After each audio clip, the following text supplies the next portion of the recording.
All right, already we are back, and thanks for staying with us. Joseph Planet Green Cheese, episode number 398. Almost 400. Don't call it a comeback. All right, so Jimmy Lowell's here, and we can start again. We got to weave these guys in here. Weave them in. I'm going to try to weave, but I do think we have a few guests. Should we do the news first, so that I'm settled, Rick? Yeah, they can weave in while Rich does the news. No internet for my computer here. It says limited connection, so I cannot do the news. Not. I think you need to get on the guest network. I'm on Camorn Log Guest. Oh, Is that when you log in? I don't know. I'm logged in. I'm not in charge of IT. Okay. I'd love to. Maybe we will later. It's still time. Yeah, we'll see we do what have we can a do. couple of special guests we can slide Rick, why in don't you here. introduce them? Well, I'll tell you what. Weave them in? We will certainly do that. Weave 'em in. We have some special guests here for the Planet Green Trees radio program, including High Times specials. We have Danko. We also have Sean Black here, too. And we have Rory Gould from Harborside. Sean Black, come in, grab a chair and sit right down. Sean does a lot of things for High Times, but one of the things he does that's most interesting to me is that he goes from city to city and coordinates these High Times cannabis cups, which is a lot more difficult than it might imagine. All the different categories, all the different submissions, and all of the different judges, not all of whom are as nice as I am, though, right? No, certainly not as nice or debonair, that's for sure. That's debonair. That's not a word normally used to describe me. And it's on tape, too. Excellent. Okay. So tell a little bit more about the competition. Well, I'm the competition director for the High Times Cannabis Cup, and basically we just go around the world looking for the best cannabis products and practices that the cannabis community has to offer. You know, going around the world looking for the best cannabis products the community has to offer. What a damn good job. Oh, I'm blessed, yeah. How do we sign up? That's next to lawyer. That would be the best job ever, I think. Yeah, well, it's not even a job. It's a lifestyle. It's like what was our buddy at the Dana Nessel fundraiser that told Michael he gets paid to smoke weed? Remember how funny we thought that was? And here we are. We're with Sean, and he gets paid to smoke weed. That's outstanding. Not only that, I get paid to tell you if your weed is good or not. And facilitates other people to say good or bad on your cannabis, yes? Yeah. And so how long have you been doing this, Sean? I've been working with High Times since we've been starting the Cannabis Cups here in the States, which is 2010, helping out with them. But I've been actually involved with the actual competition itself for probably about 5 years now. How many cups do you do each year? Oh, it really varies. I think we're up to, I don't know, 10? 9 or 10 now. 9 or 10 now, yeah. Joining us on the broadcast, Danko. We'll get to Michael Camorn to do a little bit more in-depth introduction of Danny in just a second here. But, Sean, as far as the competitions go, I mean, you make it look pretty seamless, but it's a lot to coordinate, isn't that true? It's a lot to work. We have up to 300 judges every single cup with 16 categories, and I think the largest cup we ever had was close to 900 entries. So between 900 entries, 300 judges, and an award show to put on, we've got a lot ahead of us each production we do. And the value that's being provided by the competition is more than just a ranking system. This is one of the few opportunities that cannabis cultivators actually have to stack their product up against another in a blind test to determine exactly where they fit or where they could improve.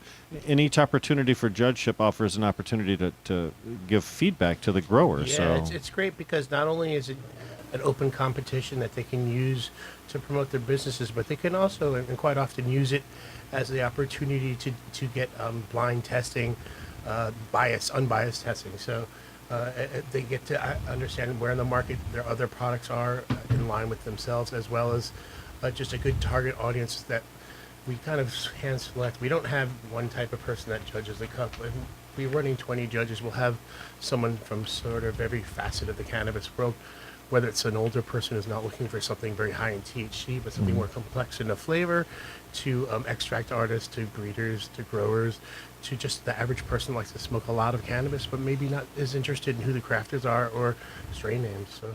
And it's a double benefit because it improves the quality of genetics, so the gene pool, and all of that, and also the cultivation practices. So because a lot of it also has to do with the cleanliness of the product and like how, the burnability, how cleanly it was produced, with other types of products, the packaging and how accurate the genetics, the dosaging is and things like that. So it's really about just raising the bar of everything, the cultivation techniques, the genetics, the packaging, and basically to improve the quality of medicine for everyone. Yeah, no one gives us a bunch of cannabis and the entry fee and says, here's 20th place. Everyone wants to know why they didn't win. And that's the opportunity that we have where the judges really get to tell them what they liked and disliked. And the best outcome of that really is just making cannabis better for us all. And so while we have a while to get cannabis clean and the best that it can be, it's never been as clean as it is now, and it's just getting better, right?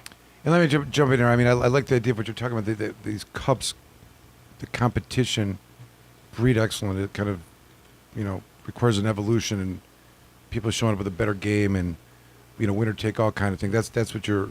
And Danny Danko, of course, has joined us. We didn't officially introduce him, Rick. Right, we were going to let you do that. They're very good. Danny Danko is joining us. I know that I did not.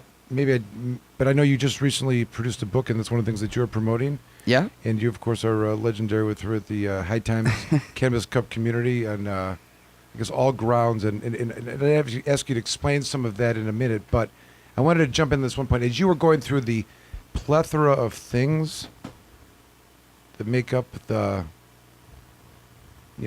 quality of the end product, Mm-hmm. and I don't know if any one of them's greater, of greater importance than the others.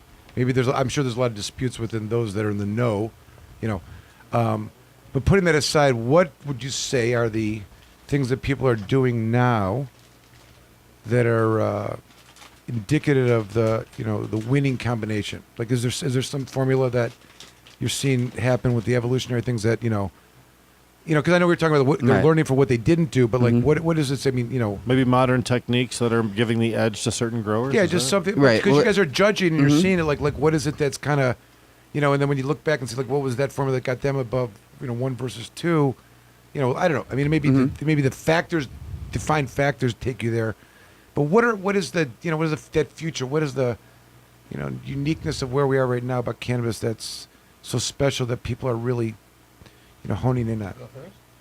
Yeah, I mean, from my perspective, it starts with the genetics and having quality genetics, and then growing them out to the right in the right way. And I think the feeding practices, which most people overfeed, so feeding properly, lightly feeding, and all of that, and having a clean burning product. And then, looking at it, being able to look at it closely under a loop or a microscope, that sort of thing, and actually look at the gland heads themselves, the trichome glands, and see that they're intact and that they're at the proper ripeness level. So, we do that as, when we're testing. And then there's also lab testing done as well. So that, 70% of it is, kind of the human element. 30% of the score is from a lab. And I think that, it just ups the quality of the genetics and the growing techniques and, ultimately, again, leading to a better product. Final product, yeah. Yeah. I think another thing that's really kind of taken over is the idea that it's not illegal. So you can grow in a manner that you don't have to worry about hiding and sharing knowledge, because you don't have to hide. You don't have to hide behind a computer screen with an IC or one of those databases, but it allows you to flourish thinking about how do I make things better. And so it's actually taking a little bit of the bro and putting a little more pro in it, because now you have people that have applicable knowledge in biochemistry and food and in extractions that they can bring and facilitate and kind of meld into the cannabis world. And that's something that we weren't able to do. What's the question? Nobody can hear you, Alan. No one can hear you, Alan. Well, he's asking about nutrient suppliers Okay. and overfeeding. But I do want to mention that the other thing that's kind of enlightening to me is this paradox that, the less you grow, the higher the quality. And I think that's an important factor, because there's, this corporate, entities that are taking over in these larger and larger cultivation facilities and all of this stuff. And, we really value connoisseur. that's not going to win a cannabis cup. I mean, Like you know what I mean? The Ernest- stuff that's mass produced isn't. Ernest and so Julio it's what's elevate it's what's kind of, most yeah. important about having these home grow laws, and how the Prop 1 here has the home grow that you can. There's a certain amount of plants you can grow your own at home. So whether you yourself are the cultivator, or whether there's a mom and pop group that's a co-op or something that you opt into, or a CSA. There's got to be a way to keep these family farms and these small producers alive. And I think, again, like, you can't win a cannabis cup in a 40,000 square foot facility. The same person is going to grow it in a smaller place because that quality is just much better. It goes beyond that. I mean, even if whatever you're passionate about, if you're passionate about fruits and vegetables, you probably don't go to your local Kroger's to grab that. You probably find people that grow or local markets. And the same thing in the cannabis world. Most people that are really into understanding what they're putting in their body and into the headier, greater products don't go to dispensaries and generally buy that for the most part. They generally do it and find, as passion does, the best plug that you can get, whether it's cars and you want to find the nicest cars you can find, whether it's flowers or whether it's cannabis. My question. Hold on, let me kind of follow up real quick, and then I'll let you ask your question, okay? I know that Danny is the creator and founder of the High Times Seed Bank Hall of Fame. Is that right?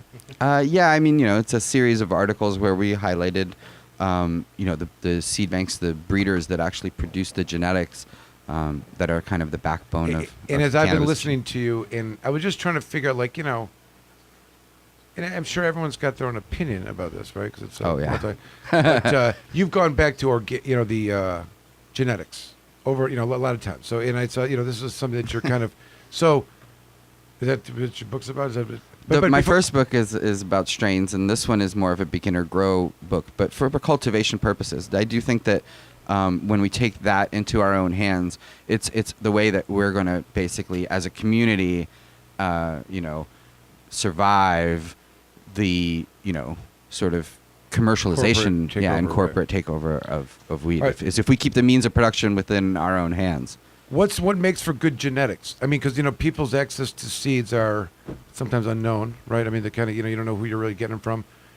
But if someone was going to get that, are we talking about? Because it's I remember a story that a veteran told, and it's the guy Doc Gage, and he tells a story. He's over in Afghanistan, and he's in his 5th tour of duty as a medic, and he comes over a mountain, and there's this marijuana plant growing. It's it's like like the 30 degrees heirloom, below at the time. Just badass plant, and the genetics from that is like the type of genetics that we're talking about. But that nobody gets that. It's always like bought through Amsterdam or hybrids and whatnot. So how does one really find what they're looking for in that? Well, I mean, you really just have to pop a lot of seeds, Right. pheno hunt and find, get a lot of seeds, pop a lot of seeds, get them from reputable breeders, get them from people who've been around for years and years. That's why I wrote that Seed Bank Hall of Fame, series of articles, is to highlight the people who have great customer service, great breeding practices. The products, are stable and do what they say. A lot more available nowadays than it ever was before, as far as seeds go. Sure. Yeah. And clones that you can pick up at dispensaries and things like that. But there's also a muddying of the gene pool going on as well. So, at the same time as we're sort of expanding it, we're also contracting in certain ways. True or false? I'll let Alan ask this question. True or false? It is not as easy to get true hemp seeds as it is the kind of good genetic hemp than it is to get any of the types of seeds that you're talking about. Is that true or I'm false? not sure if that's true. I just Right. think people need a lot more hemp seeds because they're planting them by the acre, There's a and lot less. they European plant them much sources, closer so. together. You need like kilograms of seeds to plant large amounts of fields, whereas with cannabis that you're growing for flower or concentrates, you're growing each seed is. It's not as varied in different strains for the hemp seed as opposed to the It's also whether Said you're there's growing. no- It's also whether you're growing hemp for Right. fiber, for Well, for fabric, for seeds, for But the- for Fast CBD, fibers for or Because for CBD. seed because production. the Yeah. test for a lot of this, the government shows up and they test it. If you're at, you're 1% over, they take your In crop down. Kentucky, they killed crops for that. And in Colorado. Mhm. So, but I guess I'm just saying, that outcome is not indicative of a bad deed on the part or bad growing on the part of the grower. It comes Possibly from the bad genetics. No, it's all just in the It's it's in the what I'm saying. genetics. So they Yes, think the DNA. They bought, and relied upon, and it turned out being 4% great. Whatever. What percentage of point percentage, you know. Everyone's looking for magic Michael, seeds if I can now. respond to that question there about hemp. I thought you had a question for him. But Yes, okay. well, that's You get two tabled. now? Okay, fine, go ahead. That's tabled. But to what the topic is right now, I would refer everybody to the 1942 film Hemp for Victory, produced by the United States government on how to grow hemp. And in that movie, they specifically say that when you're growing it for the fiber, for the product they want, you have to grow it very close together. And they even specify the spacing there. Whereas if you're growing it for seed, then you want, you're spacing a lot greater. So it's I mean, for something for food seed oil. no. When Are you back saying then they were listen to growing the part of their government? crop to reproduce the seed, so Very they good. would need more seed for the next year. So for those plants, they want to have the plants placed 3 or 4 feet apart. Whereas when they were growing for hemp, they wanted it like every 6 inches or less. Long and tall versus big and bushy, Right. because you're trying to get the same thing. But nowadays we're more sophisticated with our hemp strains, because now we have strains specifically that produce better seed fiber or seed stock, and strains that specifically produce more bast And that's going fiber, to grow exponentially. And most of it now is With- being grown for extraction for CBD purposes. which is rapidly become an illegal thing in California, Ohio, and Michigan now. Wow. You know, they've banned in all 3 states, Well, there's a reason. unless you sell through medical facilities. Well, the reasoning behind that is Yeah, because it's- it's not regulated in the way it's grown like cannabis, and so if you're consuming it like cannabis, but it's being grown in an industrial manner, who knows what's in those plants? So it needs to be held to a certain standard. The irony of it is that it's not on a controlled substance list anywhere. Yeah, right. And it's available in Kmart and Walmart, but not available in Buds R Us. So that's kind of fucked up. and the true hemp, as you know, the one case that was litigated was deemed to not be illegal because they used the federal government's definition of marijuana, which is all parts of the cannabis sativa plant, excluding the roots and the stalk. And the hemp industries was making it from the stalk at the time, you know, which did not qualify. Even, and that's the federal judge, like, even on your own definition that you motherfuckers came up with, you know, of what marijuana, which is all parts of it, this can't be the control, so you can't ban it. You know what I mean? It was. You can't find logic in the hemp laws, There's nothing. no matter what you do. Or You the can't. government. Yeah, I was in the hemp industry actually before High Times. I worked at Headcase. We made hemp baseball hats and T-shirts. And cool. stuff. Yeah, yeah. That was in the '90s, and there was a whole big hemp boom, and then it kind of all fell apart around 2000 or so. But that was for fabric and for seeds. At the time, there was really no CBD extraction going on. We that's a more we modern were breeding contrivance. CBD out of cannabis at that time. Well, Alan's going to ask a question, but there's a bill currently pending that redefines hemp and takes it as its definition outside of the Controlled Substances Act federally, and you know it's pending in it, you know, in the. Mitch McConnell's bill Yeah. from Kentucky, right? Yes. Well, I mean, here's the thing. It's all cannabis sativa. It's all the same plant. It's just, there's different strains that grew in different places and were used for fiber purposes, for tea purposes. And then there's, what they call drug cannabis, which was grown for hash purposes.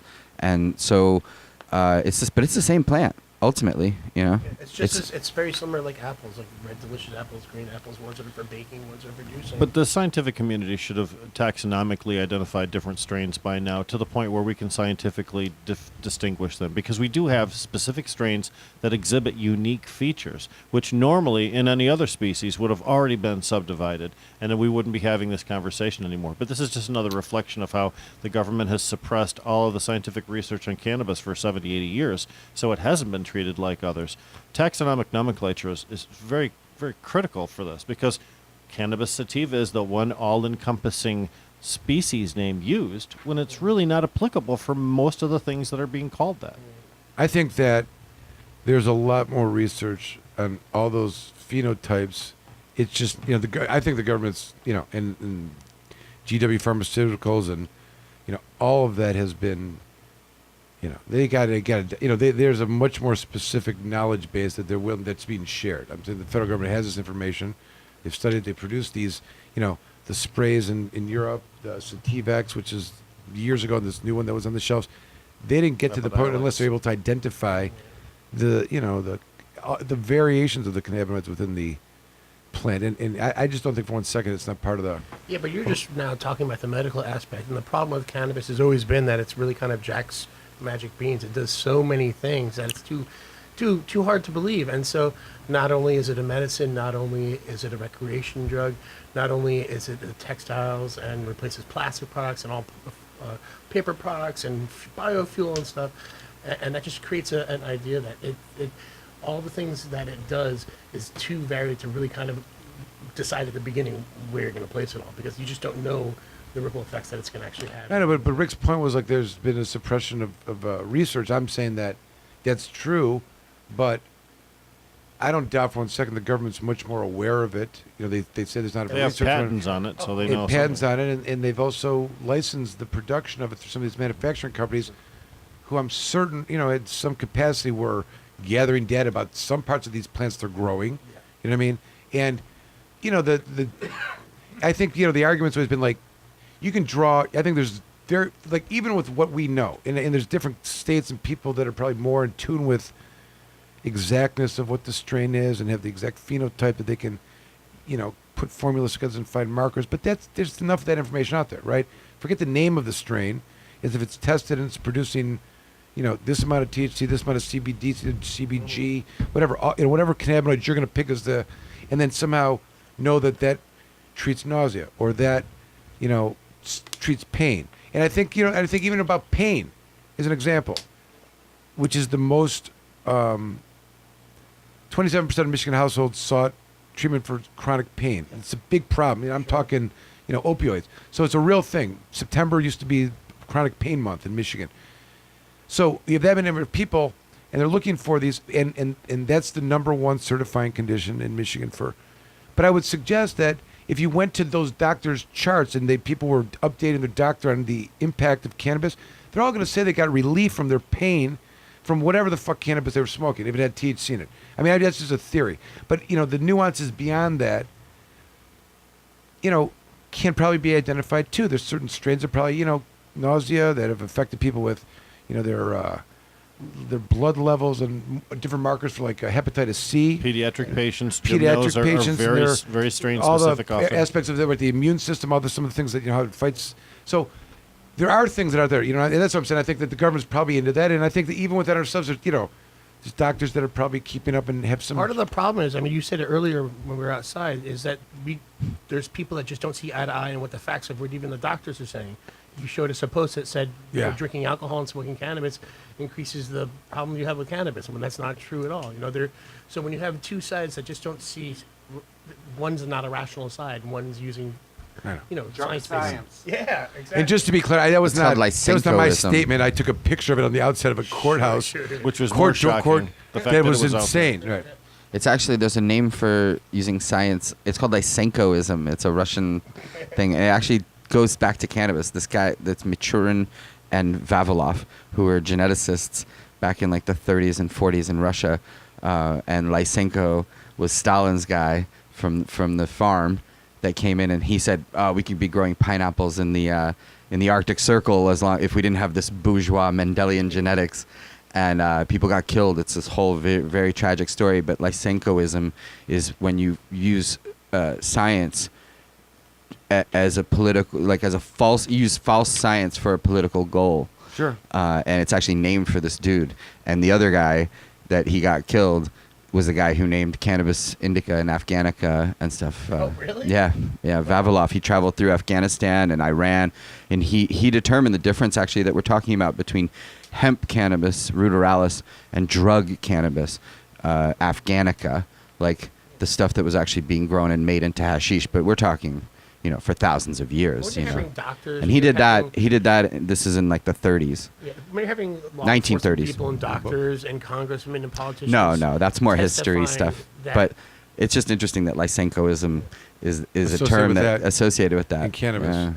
You can look it up. It's all on I Wikipedia. want the name. I'm going to do my. Vavilov, Michurin, and Lysenko. Are they relatives? My question I wanted to ask earlier, when you were talking about evaluating the strains and how clean it burned and it was overfed, was, do you think that the people who are selling nutrients, the big companies, are responsible for that overfeeding with the directions they provide the patients, such as mix 1 tablespoon per gallon or things like that, and people are following these directions and end up killing their plants overfeeding them? Yeah, I mean, they want you to finish the bottle so that you buy another bottle, and they know it's not going to kill your plants. And so you'll see this if you visit a lot of cannabis gardens, as I do. the burnt leaf tips. If there's burnt leaf tips, that's a sure sign of an overfed plant, and you'll see it even in sometimes in High Times magazine. Just the tips of the leaves are a little burnt, and that's that's overfeeding. That's too much plant food. And sometimes people think just feed and feed and feed, and the plant will grow and grow and grow, but it's really about properly feeding, which has nothing to do with overdoing it or just I heard one experienced grower say, Use the microphone more. I heard one experienced grower say, take whatever they say on the package of nutrients and cut it in half or start at a third and then work your way up from there. That's what we always say about yeah, advanced. I say that too. I mean, you can always add more and always err on the side of caution. It's very difficult to remove it once it's in there. It gets into the cells and everything, and you can flush. If you overfeed for 10 weeks and then flush for 2 weeks, you're not flushing out all that stuff that you overfed. You might get it back. You'll get it to a smokable state, but you won't get it to something that's like going to win a cannabis cup and is pleasurable and gone are the metals and minerals and things that are collected there. You have to get that stuff out. The feeding schedules are also based off of what plant you're growing, because all plants don't Sure. want to feed the same. Yeah, some plants are heavier feeders than others. That's and, where mentors come in. You really right, And right, and you just knowledge. gotta learn your plants and what their feeding thing is. But like I said, err on the side of caution with feeding and with watering. Most people overwater as well. Speaking of Cannabis Cup winners, we have one sitting right here next to me. Rory Gould of Arborside here has won multiple Cannabis Cups with Catfish and other strains. Welcome to the Planet Green Tree Show, Rory. Yeah. Thank you. We're sharing a microphone. So the fact is, Rory, it's not easy to win a High Times Cannabis Cup, and as many times as you've won, you've entered a lot more. What do you find to be the biggest attribute in having a Cannabis Cup winner as opposed to just a Cannabis Cup entry? Cannabis Cup winner is it just distinguishes it from the rest, which is the best. I don't know. You could open up like a jar of it, and you will just open that up, and then that smell will fill the room, and that's when you know you have something good. You've traveled across the United States and entered into contests in other states. Isn't that true? Yes. And why does Michigan kick ass and those other ones suck ass? Because we got great growers here. We have great growers. Yes. Tell us more. I'm very much into the growers. We have that cannabis, the grower course before Ash Bash. And we bring in somebody to teach, like Danny. We've had Ed Rosenthal in the past. We've had Jorge Cervantes, Kyle Cushman, DJ. I'm missing somebody. Kay from Trichome. That Kenny Ed. I didn't miss and him. Ed. Yeah, he mentioned. Yeah.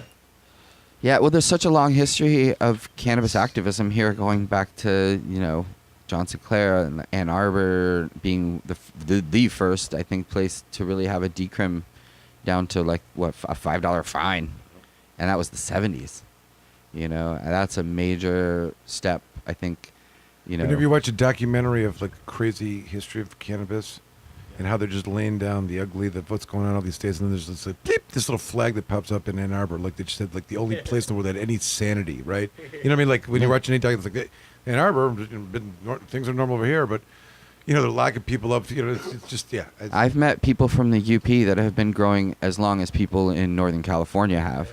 I mean, literally back to like the late '60s and stuff, where they've been growing up there, and it's been handed down generation to generation, just like Humboldt County or anything else. It's just part of the lifestyle, and feeds the community and buys pickup trucks and keeps things rolling and moving, especially in places where, just like in Northern California, where they had logging and they had certain industries, here maybe for distribution. You mean getting out and around and stuff like that.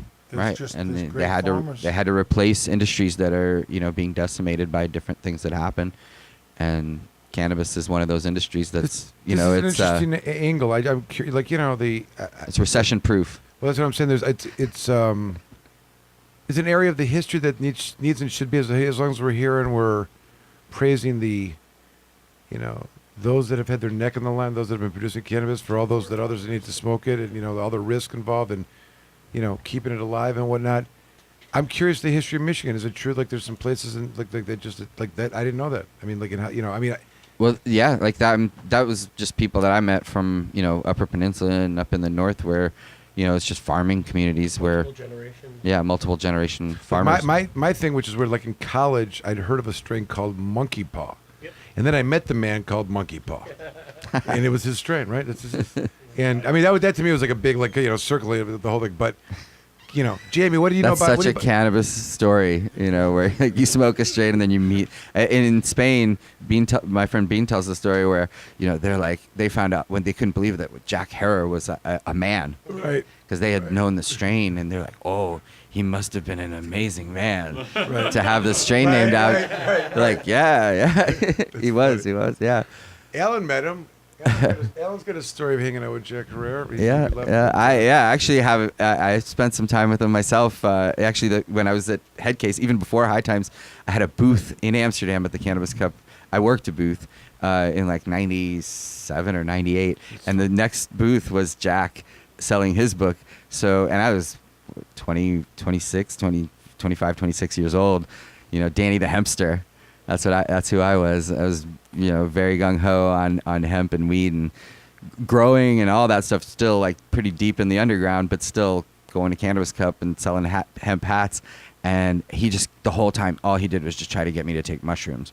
And I was working a booth, so I was like resistant, the whole time. But ultimately did succumb to his, and then ended up like tripping pretty hard in the streets of Amsterdam and while working a booth. So, among several other Jack Herer stories, that's one of my that was my introduction though, and I was a big fan already of like the Hemper, the book, and all that. And I had met him at Boston at the Million Marijuana March in New York City earlier, and have a picture with him there. But I actually got to spend some time hanging out, smoking joints, and tripping. And ultimately, I promise you, this Alan on. story is not as good as yours. So forget Alan. Okay, so I didn't mean to like one up anybody. Trust me, I wasn't trying to one up anybody, No, but I do remember Jack, great. but Jack was very, he was a feisty gentleman. Like he was a. Explain a little. People may not even know who he is. Oh well, he wrote the we Emperor Wears No Clothes book, basically kind of jump-starting the whole hemp movement and. Basically the legalization movement too, because he really didn't. There was a separation at times with the rope and the dope and all of that, but he kind of didn't. He kind of blurred the lines there a bit, and I always kind of believed in blurring the lines too. I mean, if you made that separation too sure. clean cut and strict, you were just kind of being kind of hypocritical, like the way the hydro stores are with cannabis. There used to be, it's just like this big green elephant in the room, and let's just be honest. We're all going outside and smoking, Yeah. Michigan had a little fight about that. I think there was a fight, something similar about just the CBD only, right? Wasn't there people were pushing like the CBD. It was a huge problem. Huge problem. People got in fights. Don't talk anymore. And ultimately, it Moved ended to up other hurting states. everybody. Yeah. And now the irony is that in Michigan, CBD is right. considered marijuana. You were just talking about in California too. They're knocking it out, but. There's been a lot of insanity, needless to say. But we're in interesting times. I mean, alcohol prohibition, at the end of that happened fairly quickly, comparatively to what's happening now. With, one state, you could become a millionaire, the next state over, 20 years in prison, like a kingpin statute for the same exact thing. Sure. Growing the same amount of plants and that's, that. We're in a strange period where it's a slow motion. It's a slow motion end of prohibition rather than like a very kind of clean. They're not ripping the scab off quickly. It's going to take them. It's a much bigger path that reaches into so many further realms than just cannabis. I think that it is actually. Do you think more so than alcohol? I mean, 90% of people drink alcohol. If you think about cannabis replacing, like we said before, everything between recreation and medical and industrial paper and plastic and biofuel. Yeah, But I just think that they just very quickly had a federal response. once they realized the states weren't going for it, the Yeah, but there's feds laws quite that- quickly there's laws turned that around don't and even said, know they okay, have let's to make an make amendment because and people are breaking those laws booze is legal. and cannabis is being used that way. Like they didn't know the implications of what a computer chip would have. They didn't know that it'd change society as far as like you have a camera now and you can videotape police officers. So that was something that you just had no idea that was going to happen. And cannabis is going to be like that times tenfold because, I mean, of all the different complexes that it does to touch. You know, This is just the beginning. the as you described in various states, the same resistance is taking place as we were talking in the parking lot before. You know, you've got this voter, usually initiative, or it's usually voter initiative, and a resistance from the law enforcement community for its implementation. You know, finding nuances. Not all the states. I know Colorado got over that rather quickly. There's some unique things that happened early on. It's a constitutional amendment.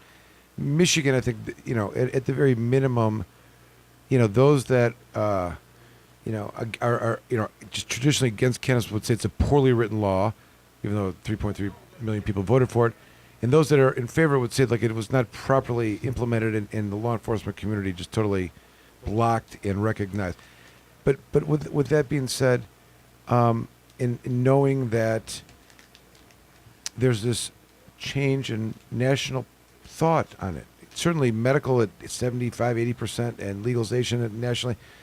But, you know, my rant earlier was about nothing, like today, yesterday, tomorrow, 3 weeks from now, these courts are treating it like it is as dangerous as it, you know, as it's always been. Mhm. And the point, what's that? Triple X. Triple X, right. Schedule 1, You bad, guys just badass. outlawed diamond extraction just because they just don't understand what the They have extraction no right. It's process just- is. You have people that It- are regulating things that have no. I mean, my whole rant Applicable before, knowledge. That's the, my whole dis- rant the before was, regulating. THCA. my distillation, rant yeah. before was We that know. it It cannot, the state, whatever shit they're coming up with now, it can't even be considered a controlled substance anymore. When you start allowing non-pharmacies and people that are not involved in the controlled substance manufacturing industry, you know, The doors are wide open. I think. it's a regulatory thing. It's a plant. It's cabbage. You know, they're like, you know, the question for the emergency rules is how much can you have on site at your emergency rules facility? And they say, I don't know. That is not a controlled That is not an answer. substance. Yeah, That's a plant. You know what I'm saying? Like you know, if you had a facility that it was selling controlled substances and you said, how much are we allowed to have on there? They'd say, this is the exact amount. And if you're outside of it, we're going to tell you. Now, there's supposed to be a seed to sell tracking system. Whatever's going on right now is not that. And it's not like, okay, we're going to let you have a Schedule 1 drug that was going to be passed under the tightest, most, you know, to prevent diversion or whatever. And then for, I don't know, 9, 10 months, just fucking there's nothing. It's not a controlled substance. That's some plant that you're letting some folks just, you know, like market. You know, like, I mean, that's what the state has done. You know what I mean? Right. So Well, they don't know what they're doing. They're flying by the seat of their pants, figuring it out as it happens. they're And trying I'm to making bring this other- argument. It's not even smell should not be public. If this is what's going on, and you know, not just patients, but business owners and people with money and their employees and their consultants and their lawyers and all they're making, you know, then it's not. You can't even call it a scheduled fucking anything anymore. You know what I mean? Anyways, so I'm arguing this stuff to these judges, and they are like, they know, but the bottom line is that how much of their business. How much of everything that surrounds them? How much of all that are employed? There's towns in some place I went to. They didn't even have in White Cloud. They didn't even have restaurants open. The only employed people are those that are working either with the police or the court system. Do you see what I'm saying? Like it is an economic way. It's a way There the is a city- restaurant in White Cloud, by the way. They closed down. Maybe reopened. But the point is that there's no other revenue being produced into these cities. They're fundamentally broken. They have overexpended themselves. They need more laws, more police to bring the business in where they can, you know. The problem is they're Well, look, we're preconceived in New York. We're world. in New York State. In New York State, I mean, it's a fairly liberal state. We should have very,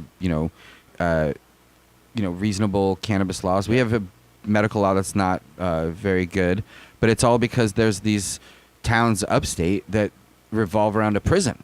The whole town is, used to be a manufacturing town. Now it's a prison town, and the prison guard union is going to vote against it because they're told that this is what makes the town Right. money. Yeah, And sure. but every interaction I've ever had with a law enforcement person and talk to them about the prohibition of marijuana, they say, "Look, I'm just here to enforce the law, change the law, and Right. I won't enforce it." But no, and that's not the case. If you're lobbying against legalization, now you're actively working against the law changing.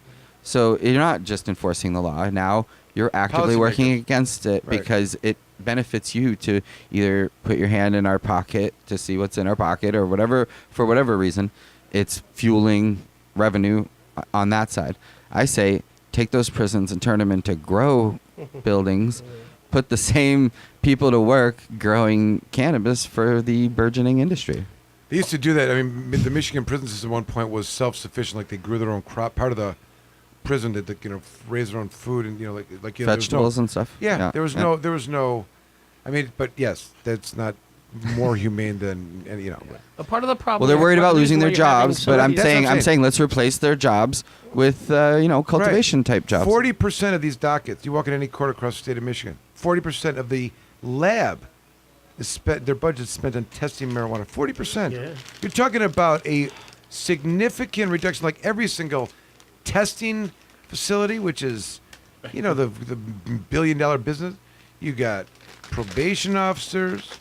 You've got all the technology. Yeah, that but they there's need to- plenty of actual lawbreakers out there that can actually, be a part of that system. And if you're not wasting your time on us, who really, the cannabis laws are the only laws we break. I mean, I want them to protect me we are, from of course, people that want to do me harm. we're preaching That's to the kind choir. of why they're there.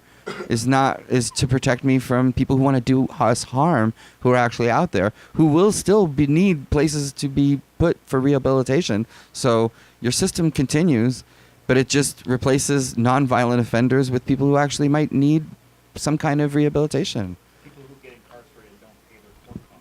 Right. Well, and you can expand this whole Just thing like the into cops in New York wanted to get a into a- weed bust because you're not going to throw up and kick out the back Right, windows of the right. cop car, and It's he's easy. he just Well- wants to get home at night, and Right. it's an easy bust. And Low-hanging So- fruit. It's a mental but health that's issue too. that. But There's never been a police call to a domestic violent, house where two people are sitting around smoking a joint. That never happens, right? So Right. there's some alcohol and some meth or something.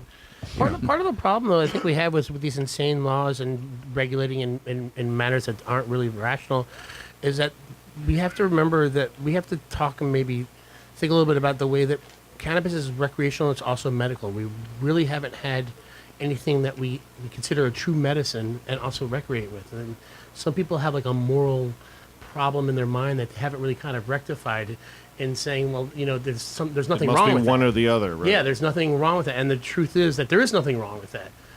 They can be used in both ways. And there's really not anything out there that's kind of like that.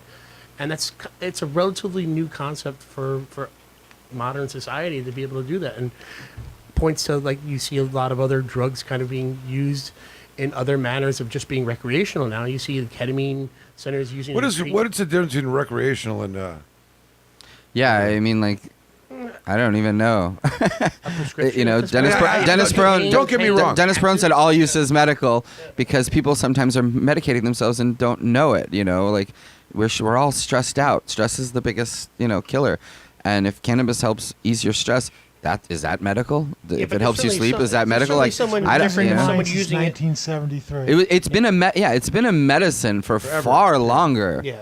than it hasn't. I didn't mean to be Far longer. So keep going, sorry. yeah, so I just think if it makes you feel better, is that medicine? Yeah, but if you're using it you to know, and if replace it's also opiates like and change your quality of Yeah. life versus, they're both quality of life certainly, but cannabis is not necessary for me to recreate, but neither is music, neither is art, and neither is falling in love, Well, right? Wow. each But I one of want those all things. of them. Each one of those Deep. things are unequivocally moods on the spectrum that are effectuated by endorphins and your environment and the food you probably ate and how well you slept the night before and the other stuff that's going on in your life. And first of all, I wanted to just preface what I said before. That what I said, what's the difference? It's more of like a rhetorical. Let's Rhetorical. talk about it. right. And I'm not trying to minimize because I'm a huge, I represent medical marijuana patients and caregivers.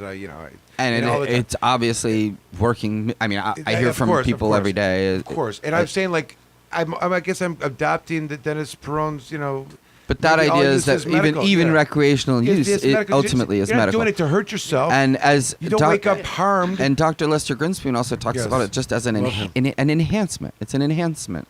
So like, you know, whatever it, Living a yeah, happy and life that's elongates your life. I mean, it's hard the to uniqueness of our chemical makeup in that plant recepts to our receptors, C1, C2, whatever, that sets off this endocannabinoid system is not by chance, one could argue, and that it is a well, the connected receptors want to recept. But the You know, they're there Thousands of for years of coevolution together with the plant. Like, there's an argument that we evolved from the cannabis plant. Let's just be honest, okay? from the plant. No, we've I like discussed that. this with Cameron, who's down at Steep Hill Labs. A brilliant man. And My Federalist friend is laughing at me, but go ahead, keep going. and there's two schools of thought. The main school of thought is that human beings have been using cannabis microdosing for thousands of years, whether it was as Neanderthals and early cavemen using it as poultices to eat when you have bad stomach, all the way up until now, and that we've developed receptors that actually can use it and benefit more and more, or that at some point throughout evolution we were at one point intersected on some level. Well, there's okay. I wrote I know, about this but for High There's Times a magazine, connection actually. in a Yeah. person's Years ago, brain under Malcolm. that you About evolution a unique and cannabis? connection in the human brain that is I like affected that. by that plant. That is not to say that that same interaction and reaction happens with any other plant. There's others, there's others that have receptors and that affect- fungi.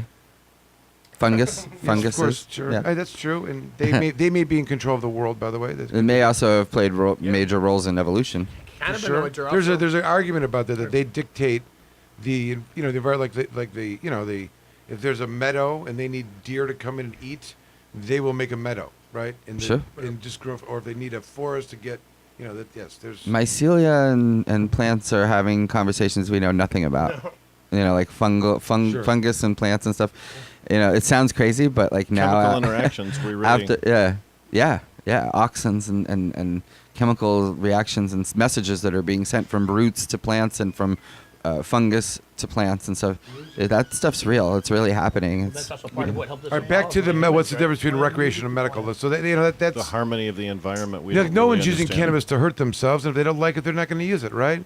Well, that's another thing that I would say about we were talking about medical and rec and all that. Like, if I'm using it medically, okay, great. If it had any of the side effects that I hear on television that these pharmaceutical drugs have at the end of all these commercials, I mean, some of them you're just Right. ghastly. I You mean, have it's to take a new- ridiculous. you have to take a new I pill. think it's a joke. I mean, Right. like, are you kidding? Anti-constipation. Your thoughts of gambling or something? What are you even talking about? If cannabis had any of those, I wouldn't use it. I would never consume it. Why? And it has none of them. All the side effects I enjoy. Suicidal thoughts are not something you enjoy? Oh, no. It's crazy what some of those things will do, and and I don't know. It's like What if all use is medical, but I also think that phrase kind of diminishes the fact that it just makes you feel good. Yeah. It's enjoyable. When Is confronted that by a- medical? Well, Yeah, confronted great. by- I mean, what about confronted by a parent? And I have young kids, and I keep maintaining that there's going to be a discussion when they're as they get older, that's going to be more honest. I mean, like the idea that I think kids are smarter and they know what's dangerous, what's not dangerous, and the idea that it's still being peddled as such. And I think all the data from the states show that it's gone down. Like cannabis just in teens and preteens. But when is appropriate, one might say. I mean, I'm saying I know we're going to have laws that prohibit it, right? Sure. From a certain age, maybe even criminalize Well, it. you don't want your child who's still developing to smoke. Can it have a Well, negative if they- effect on the undeveloped? Is the Well, question. See, you know, but my theory is they don't fear it so much as a medicine as an eye opener, Yeah. and the fact that it makes you question Disruptor. things and question authority and all of that, and everything else kind of makes you docile. If you look at alcohol or opiates and things, those don't make you suddenly wonder like, wait, what are you talking about? Why does it have to be that way? And I think that's really that kind of sense of childlike wonder that you have in the ability to look at something and say, wait, why does it have to be like that? I think that's what they fear, is that it's Questions authority. well, I think- yeah, I think it there are makes you parents think. that it may have and developmental problems There's too, a and they theory don't about know. that the military industrial complex that we wouldn't have anyone to get to war. People really were like they would not want to fight. There would be a revolt to even not just enlist people. You think that's that? the- You think that's that's more- why? I know that's a theory that people have proffered as a. It's not No, why. no. It's we've been bred People believe over the that. last. I'm not believing. I'm saying that there's people within the government that. There's lots of countries that have But that's- compulsory military service. Israel is one of them, so we could certainly do that. and they There's have no reason. They have a wide open.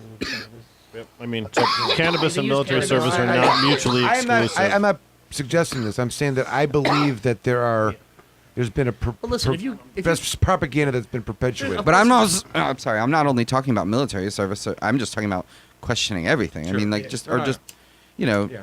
thinking Outside in the a box, different way and kind of seeing things with a sense of childlike wonder in a way, which I think is very helpful, and that's that in being in the moment that people pay so much money for when they go to all these retreats and My things. parents caught me smoking at 13, and they didn't want me to smoke. They sat me down, but they also knew that they could tell me, Sean, you can't smoke anymore. Now we play this game of I pretend I'm not smoking, and they pretend I'm not smoking, and they have no influence on my education and the building of the respect.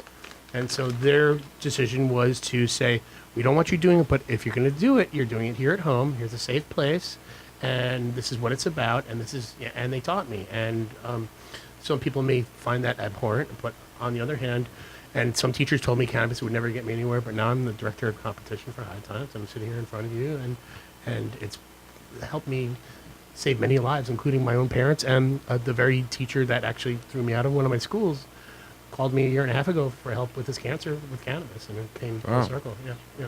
Man, And so, is while that of the course, East Coast? East Coast boarding school, yeah. And so while I wouldn't suggest it, at the end of the day, you can act like the government and say, you know what, drugs are illegal, but that doesn't deal with the problem of drugs, does it? And so you can either take a hand in shaping your children, or you can bury your head in the sand. Certainly, I mean, failed listen- drug war policies are not the way to go for parenting skills. Definitely. I mean, the elephant in the room is that the whole policy is it's racism. I mean, right? Like when it comes right down to it's pure. Well, for us in New York flat City, out- it's 90% of the arrests are Right. Black and Latino in New York. So I mean, come on, you That's can't even now. argue. Yeah. I mean, we have the same rates out here in terms of the disproportionality of drug arrests for black and brown to white. Statistically white. It's.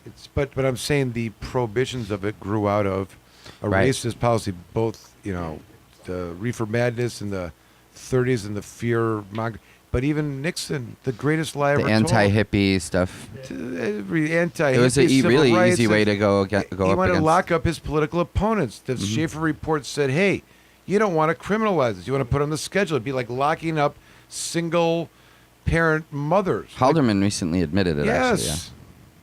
I mean, but you say that, and look at the division in our culture. Look who's on one side right now. Look who's on the other. Like I thought the whole Bernie whatever was like it had all come full circle. You had like those that either are engaged in cannabis or don't give a shit and go along with that. All the other progressive, and then you had all the.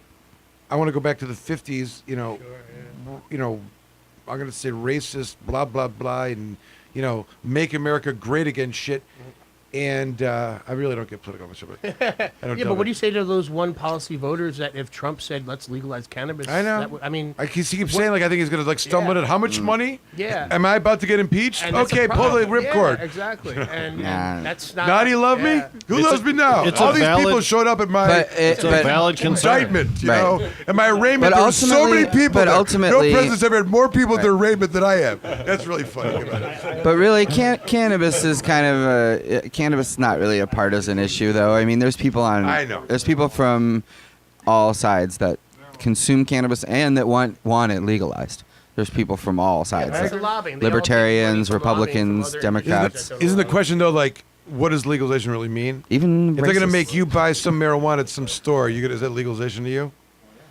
As long as there's grow your own, and I can get I'm saying like that craft isn't quality great. that's It means you know parents not going to proper. jail for medicating their children. There's going to be people who want mass-produced stuff, incremental. you know. I know. I But- agree. But I think legalization is- along the lines of like cigars too. I mean, like, sure, you can buy cheap cigars, but why? Why would you? You know, if you're a connoisseur, you're gonna want the good stuff, and if you want the good stuff, you're gonna go for the mom and pop stuff because that's the good stuff, and you're not gonna get that from Anheuser-Busch. You're gonna get it from It's going to be some years before we you get know back to that, right? Maggie Mae's. Yeah, but now They're not You leaning know, into that right now. I mean, Compost farm, you know. Right.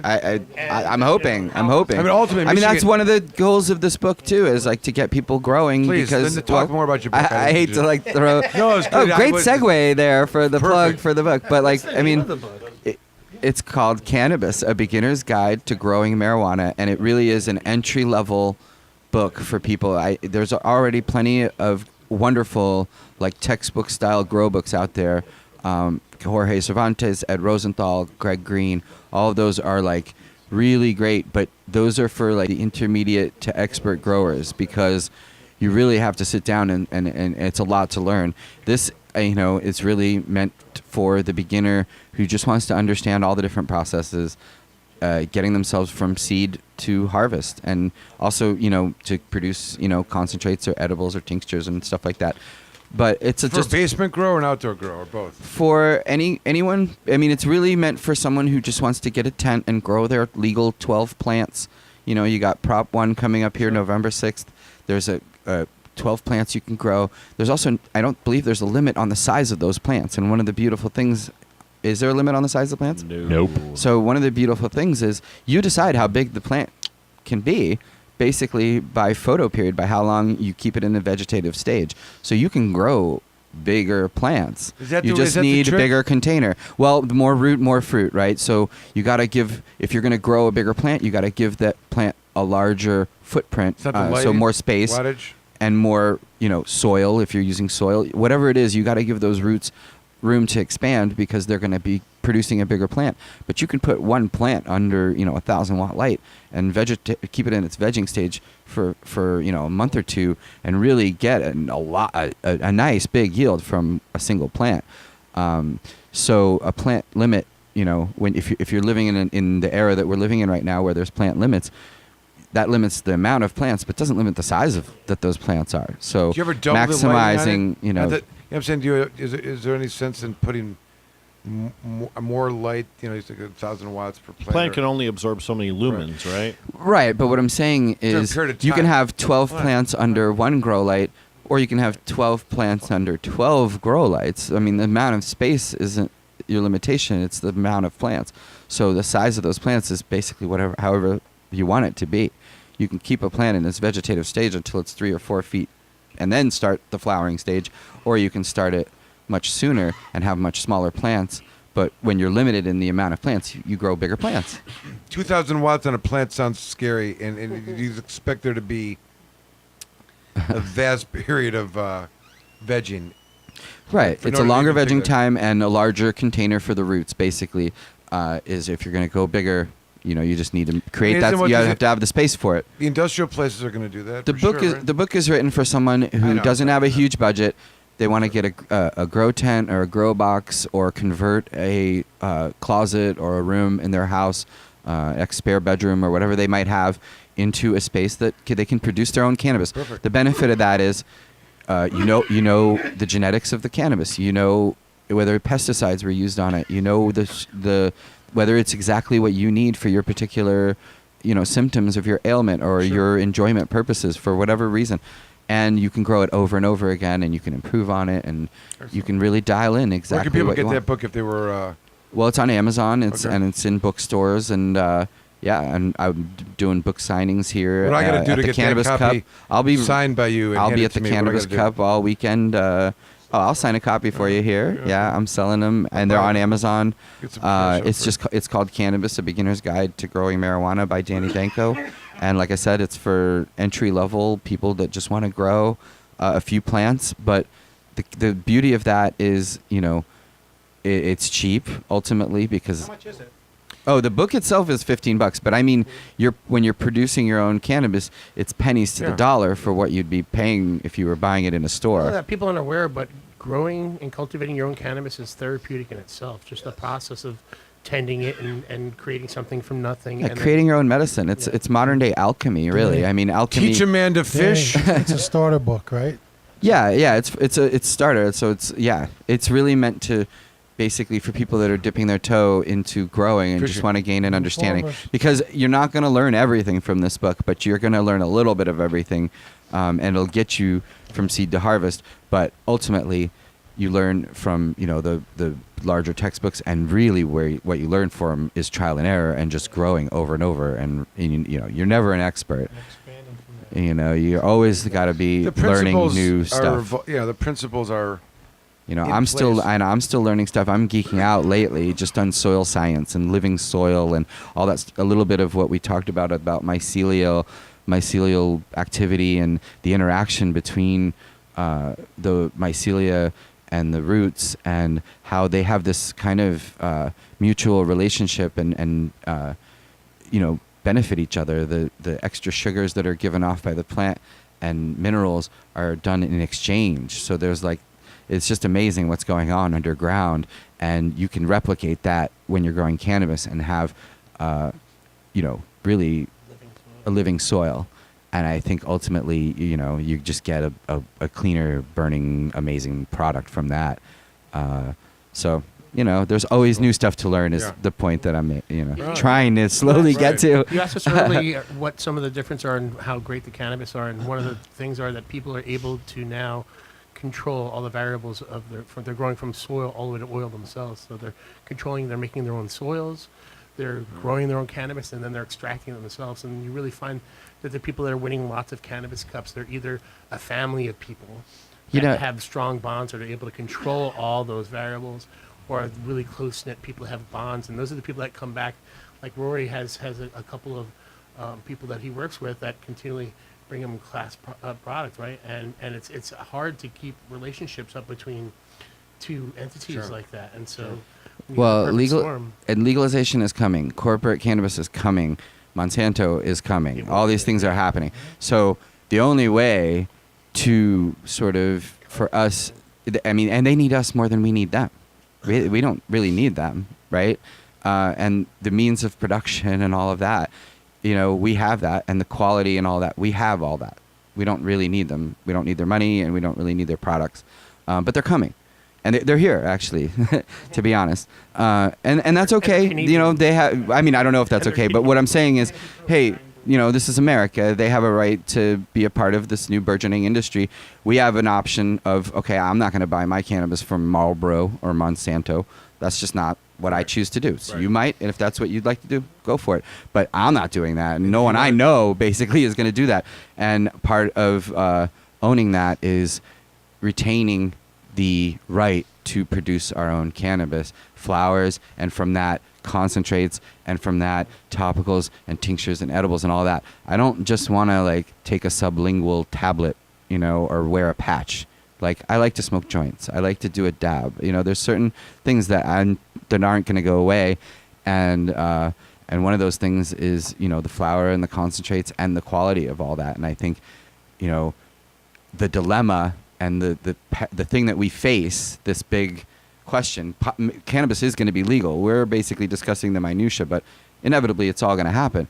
Where does that leave us as a community, as a culture, and all of that? Well, the best control we have over that is control of the actual cannabis, actually touching the product and producing the product ourselves. And I think co-ops and mom and pops Sure. and that's where it's at, and Sure. where that's where I'm going to be going. The farmers market, not Do- the Kroger. Is it more difficult to get? I imagine at one point it was difficult to get them on the shelves, but it was kind of rogue, cannabis books.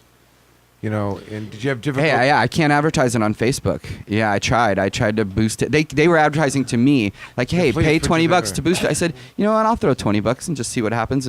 But sorry, your content was not approved. It promotes the use of drugs. All right. Well, Years ago. you asked me for money. I think I offered you the money, and now Right. you don't want it. Yeah. Because but I'm Years promoting. ago, Jorge's book was smuggled into hundreds of countries where it was illegal to literally have his book on how to grow cannabis. And like the There's Bible. still it has countries been- where it's illegal. I mean, Yeah, we're it's protected by been the First translated. Amendment. We're lucky that But we that have doesn't that. mean that the company's got, they may have like, sponsors or affiliations that are like discouraging people from, Right, I mean, but like New Zealand and Australia, there's laws there against importing these books. well, yeah, Or reading like them. literature that Yeah. talks about the production of illegal drugs or That promotes goes for illegal any activity. cannabis thing. It's a broad kind of idea, but it falls under that and That was right. They could facilitate the the creation of drugs. Right. Even to promote the cups and stuff, like we were thrown off. Can't use the word Pandora, cannabis. you Can't use the word yeah. Well, I know like There's the certain- High Times was always it was like, I mean, like reading the police report or looking at some evidence afterwards, like they always want to get the proof, which is like We a discovered document. some High Times magazines. Like they want to get the address with the person's name on it, but they want to get the High Times Evidence. magazine. It's just like, part of the evidence. First Amendment, like I'm fucking not allowed to have that, or Yeah. they used it as a source to get up and in it. Like the mailmen were tipping people off, like, hey, he must has an interest. I mean, I don't know, like whatever these sources are that are. Anyways, but it's an interesting time, man. No, I it think still it's. happens. The police still use our magazine occasionally to read up and see what's going on. And Oh yeah. go on. And people use social media and who are living public lives and stuff that think that they're safe right now. It's still not. It's not. But it's not open. the stigma remains, you know what I mean? Like they sell this book differently in the UK than they do in North America, and Better or worse? Clear? just different. They just have different different rules and laws, and words have to be different, and there's disclaimers and things that have to be there. Just edit it differently in other countries, really. Yeah, well, just because our First Amendment protection is something we can't take for granted. It's meant actually to protect the stuff you don't necessarily want to hear or protect. That's the whole point, And That's what I'm saying. Like it's unique even- to it becomes more in United States. demand in a way, like a banned book, you know what I mean, or a banned something like especially in the underground world, like those books, they're like the Bible that you can't read, right? It's like the fucking the religion that no one's allowed to believe in, kind of thing. You know what I mean? Don't Like, listen to this record album. right. You're all right. But I'm saying, so that's how it was, and of course, it's hard to get into distribution with that, and if it is happening, it's all underground. It's really not coming back to the yeah. author, but and now you have all this other, you've access, of course, to market it. You get actual built-in, Yeah. streamlines of. It's a badge of honor, to be honest, to actually have a book that's banned anywhere. That's what I'm saying, right? I'm serious. I Like, if agree. you look at the list of banned books in Wikipedia, like books that were banned, I am absolutely floored that people would even dream of banning it. I mean, it's a book about how to grow flowers. The fact that anyone's afraid of that is just, to me, it's mind-boggling. Who's in your group? And the Who's whole other it's a thugs that wrote horticulture books? book. It's I know, but who are the other ones on the list of banned books? Just name a couple that you. Oh, I mean, Oscar Wilde and Mark Twain and Dostoevsky, classics, Right. amazing, Danko. amazing, incredible, absolute classic. And then there's me, Formerly Danny Hemp. my drug book. But it's like pornography and Yeah. all this stuff. Flynn. Yeah, these things have a right to exist, and not only that, but like when you dig a little deeper, it's like the people who are against them are usually the ones Right. that have the hang-ups, right? Right, Like absolutely. it's a Absolutely. but like I said, yeah, it's banned, but it's just a guide on how to create Right. your own medicine, and one of the in the first chapter is basically like why you should even bother growing your own. I mean, if you can just go to a store and buy weed, who's going to sit there and start this crazy Right, hobby? right. It's like having a saltwater fish tank or something. It is a responsibility. It's Gotta keep it clean. yeah. I mean, it's work. Daily garden. Yeah.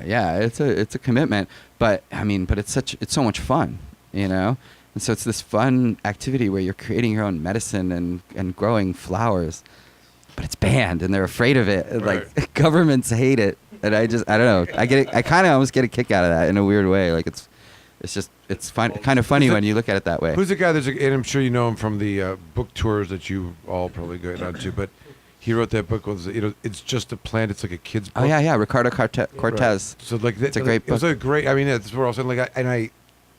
It's just a plant is a great way to just describe what the insanity Yeah, is. it's just a It's not plant. going to bite you, Right. I know. It's not going to fucking reach out and grab you. And put again, you in it's been in medicine for far longer than right. it hasn't. Yeah, Jim You Powers, know, our engineer, with- our master over here is telling us it's about time to wrap up. Is that it? We Jim? could go on for too long. It's too much. This No, is no, no, great. It's not good too stuff. long. There should be an extension of the program for this. But Well, I let's- do want to answer your question. There's the Cannabis Cup this weekend. You can pick up my book. I'll have it. We'll be walking around. It's in Clio at the Auto City Speedway. Yes, it is. Yeah. And of course, Saturday and Sunday. What time do we kick off on Saturday? 12:30. Yeah, I believe around 12:30, and we've got we just announced Insane Clown Posse (ICP) Oh my goodness. headlining Saturday night, and we've got Nas and Trick on And the awards. on Sunday, and the award show where we're going to announce the winners of the contest itself, and all kinds of activations and VIP area over there. So it's at the Auto City Speedway in Clio. Tickets are still on sale at cannabiscup.com. And- Well, what's the prediction? How many awards Rory's going to be picking up this year? Oh, you know what? I never try to predict the awards because it's always fun to see like the surprises and the stalwarts that win. There's people who are kind of always in the hunt, and then there's people that come out of nowhere. And that's the other thing. People are always like, oh, you got to buy a booth, you got to buy this, you got to buy ads. Anybody can win a Cannabis Cup, and there's multiple instances that prove that. That people just do the bare minimum, enter. If you bring the fire, you could win the Cannabis Cup. Danny, one more time on the title of your book and where people can pick that up. All right. It's called Cannabis, A Beginner's Guide to Growing Marijuana, and it's on Amazon.com. If you're in the UK, it's amazon.co.uk. And yeah, I'm on Instagram and Twitter and Facebook, and all the links are there. But yeah, it's like I said, it's a beginner's guide. So if you're interested in growing your own marijuana, or you know someone who is, pick it up and hopefully get on the road to self-sufficiency and creating your own medicine and cannabis. You come get a signed copy at the Cup this weekend, right? That's right. I'll be there, and we'll all be having fun and celebrating the gains that have happened here in Michigan, and the community that gets together, and the activism that has occurred, and the big vote that's going to be going down in November. Fantastic. Excellent. Hey, what a great thing to have you guys here today. And Rory, too. Rory, you got something final to add from our side, Rory? Oh, just looking to have a good cup this weekend. Thank you, Rick. You are very welcome. Michael, what do you got? Wrapping her up here? Let's wrap it up.